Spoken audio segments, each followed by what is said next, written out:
Bom dia a todos vocês, meus irmãos, meus amigos que acompanham aí as nossas transmissões com os resumos dos livros da Bíblia. Estamos já no Novo Testamento, já colocamos os resumos de Mateus, Marcos e Lucas e hoje chegamos ao Evangelho de João, falando um pouco sobre a autoria deste livro. A antiga tradição da igreja atribui o quarto evangelho a João, o discípulo a quem Jesus amava. João pertencia ao círculo íntimo dos seguidores de Jesus, conforme a gente poderia conferir até mesmo em Mateus 17:1, Marcos 13:3, que mostram esse relacionamento mais íntimo de João com Jesus. De acordo com os escritores cristãos do primeiro século, João se mudou para Éfeso provavelmente durante a Guerra Judaica que ocorreu entre os anos 66 a 70 da era cristã. Ali ele continuou seu ministério. Em relação à data, nós podemos recorrer também à antiga tradição que localiza João em Éfeso e sugere que ele escreveu seu livro na última parte do século I.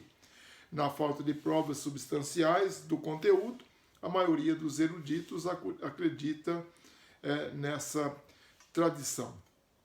Quanto ao conteúdo, embora fosse bem provável que João conhecesse as narrativas dos outros 3 evangelhos, ele escolheu não seguir a sequência cronológica dos eventos dos mesmos, mas sim uma ordem lógica. No caso dos outros evangelhos, acreditamos que eles possam ter usado as tradições literárias comuns ou até mesmo tradições orais. Podemos afirmar que o esquema deles é amplo e alguns acontecimentos em particular relacionados ao ministério de Jesus são comuns aos 4 livros. Algumas das diferenças distintas entre João e os outros evangelhos. Primeiramente, ao invés de parábolas familiares, João tem discursos extensos.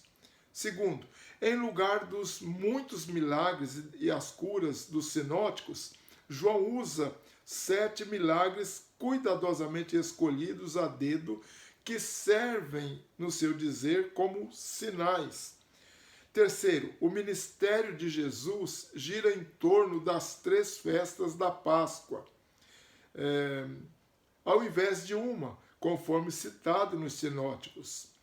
E, em quarto lugar, os ditos eu sou são unicamente joaninos, ou aparecem apenas no livro de João. João divide o ministério de Jesus em 2 partes distintas. Do capítulo 2 ao capítulo 12, ele dá uma visão do ministério público do Senhor. Dos capítulos 13 a 21, ele fala do ministério privativo de Jesus aos seus discípulos. Em João 1, de 1 a 18, denominado prólogo, João lida com as implicações teológicas da primeira vinda de Jesus.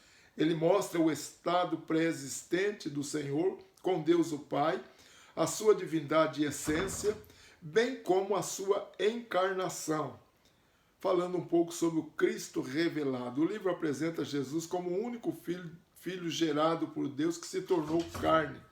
Para João, a humanidade de Jesus significava essencialmente uma missão dupla.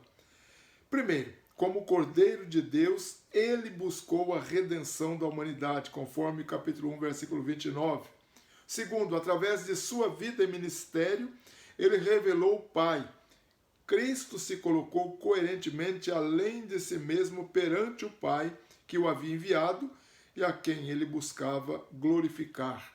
Na verdade, os próprios milagres que Jesus realizou como sinais testemunham a missão divina do Filho de Deus. Agora falando sobre o Espírito Santo em ação. A designação do Espírito Santo como confortador ou consolador é exclusiva de João e significa literalmente alguém chamado ao lado. Ele é o outro consolador, isto é, alguém como Jesus, o que estendeu o ministério de Jesus até o final desta era.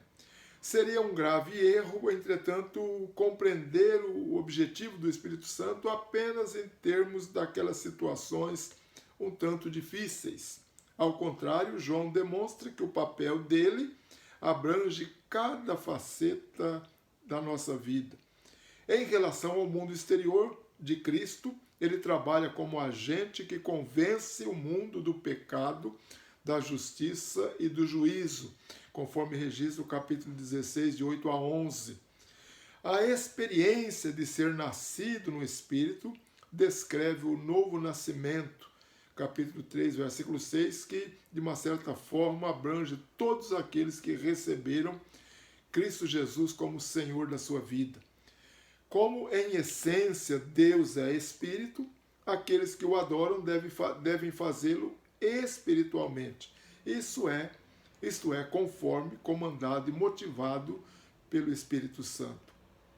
Além disso, a antecipação do Pentecostes, o Espírito Santo se torna o capacitador divino para o ministério autorizado, conforme você pode ver João 20, 21 a 23.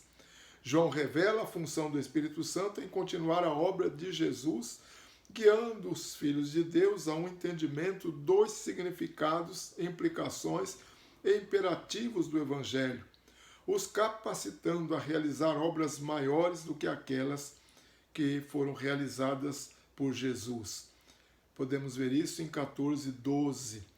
E aqueles que creem em Cristo podem, assim, enxergá-lo como um contemporâneo e não apenas como uma figura de um passado um tanto distante.